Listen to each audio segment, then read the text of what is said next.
गणाध्यक्षाय धीमहि गुणशरीराय गुणमण्डिताय गुणेशानाय धीमहि गुणातीताय गुणाधीशाय गुणप्रविष्टाय धीमहि एकदन्ताय वक्रतुण्डाय धीमहि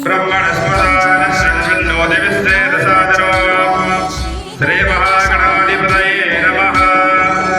श्री गुरुभ्यो नमः। हरि ओम।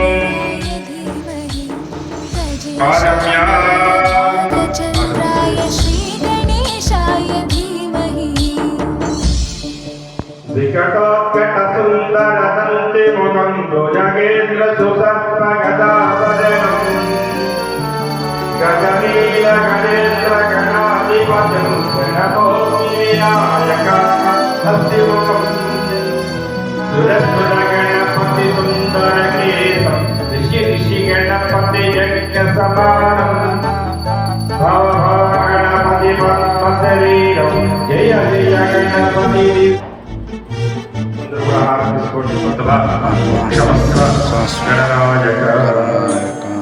गानचतुराय गानप्राणाय गानान्तरात्मने गानोत्सुकाय गानमत्ताय गानोत्सुकमनसे पूजिताय गुरुदैवताय गुरुप्रस्थायिने गुरुविक्रमाय प्रियप्रवराय गुरवे गुणगुरवे गुरुदैत्यकलक्षेत्रे गुरुधर्मसताराध्याय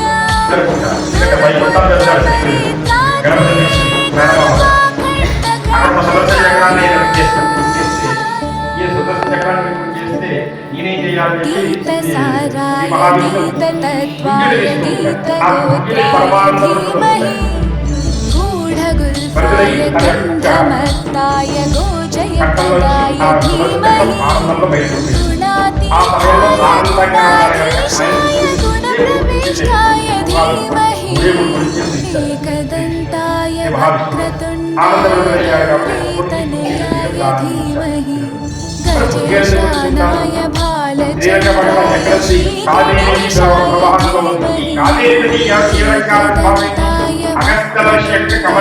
गौरीतनयाय धीमहि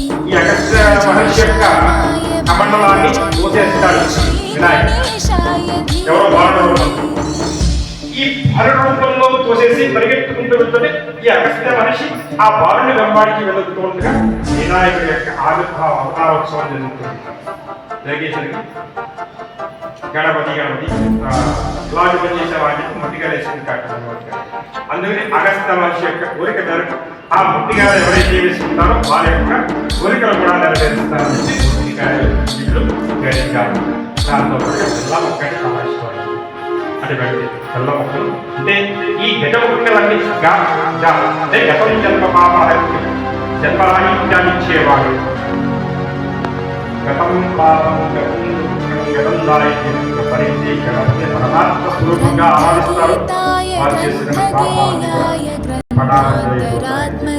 సనాతన జనధర్మంలో ఆయన మన భరతఖండాన్ని భారతదేశాన్ని గర్భభూమి దేవాలయంగా మలిచినటువంటి ఒక పరమాత్మ స్వరూపంగా ఆయన అని చెప్పి పెద్దలు